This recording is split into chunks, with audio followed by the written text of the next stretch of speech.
ఈ రోజుల్లో చాలామంది భక్తులు ఉన్నారండి, తమ తమ భక్తిని చూపించుకొని చర్చిలకు వెళ్తారు వస్తారు. మరి అంతమంది విశ్వాసులు అయినా ఆయన వైపుకు చాలామంది ఆకర్షించబడలేకపోతున్నారు. కారణం ఎందుకంటే ప్రియమైన బిడ్డలారా, చాలామంది ఆరాధికులలో అధిక శాతము ప్రజలు దేవుణ్ణి కాకుండా ఆయన ఇచ్చే ఈవుల కోసమే పరుగులెడుతున్నారు. కాబట్టి ఆకర్షించబడట్లేదు. ఈ రోజుల్లో ఏ కూటాలు చూడండి, చర్చికి వెళ్ళండి, ప్రార్థన రిక్వెస్ట్లు చూడండి, అధిక శాతం భక్తులు దేవుడు నాకేమిస్తాడు, ఏ మేలు చేస్తాడు, ఏ వరం ఇస్తాడు, ఏ ఆశీర్వాదం ఇస్తాడు, ఏ ఈవిని ఇస్తాడు అనే పరుగులు తీస్తున్నారు.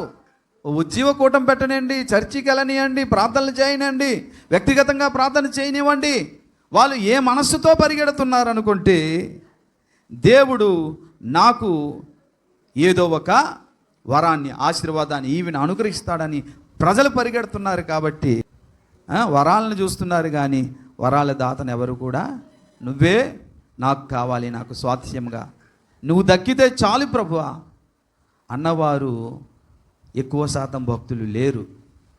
కాబట్టే ఈ మాట చెప్పలేకపోతున్నా, నన్ను ఆకర్షించము నేను నీ యొద్దకు అని చెప్పలేకపోతున్నారు. ప్రియమైన బిడ్డలారా, దేవునిలోని సౌందర్యాన్ని మరి ఎలా చూడగలుగుతాం? చూడడం ఎలా అని అంటే వినండి, ఈ మాటలు వీలైతే రాసుకోండి. ఒకటి, దేవునిలో ఉన్న సౌందర్యాన్ని మనం చూడగలిగితే నా కోసం ఎవరో ఆలోచిస్తున్నారు, నా కోసం ఎవరో వెతుకుతున్నారు, నా కోసం ఎవరో ధ్యానిస్తున్నారు, నేనే కావాలని అడుగుతున్నారు.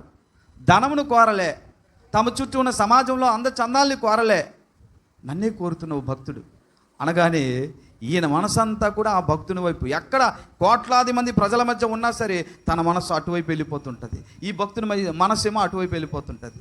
నన్ను ఆకర్షించమని ఈమె, నేను ఆకర్షించుకుంటానని ఆయన అన్నాడా లేదా? ఈ రెండు ఒకటైపోయి మమేకమైపోయి భక్తునితో దేవుడు, దేవునితో భక్తుడు ఏకాత్మ అయిపోతాడు. ఇక ఆస్తితో పనే ఉందమ్మా, ధనంతో పనే ఉందమ్మా, పదవితో హోదాతో పనేముంది చెప్పండి?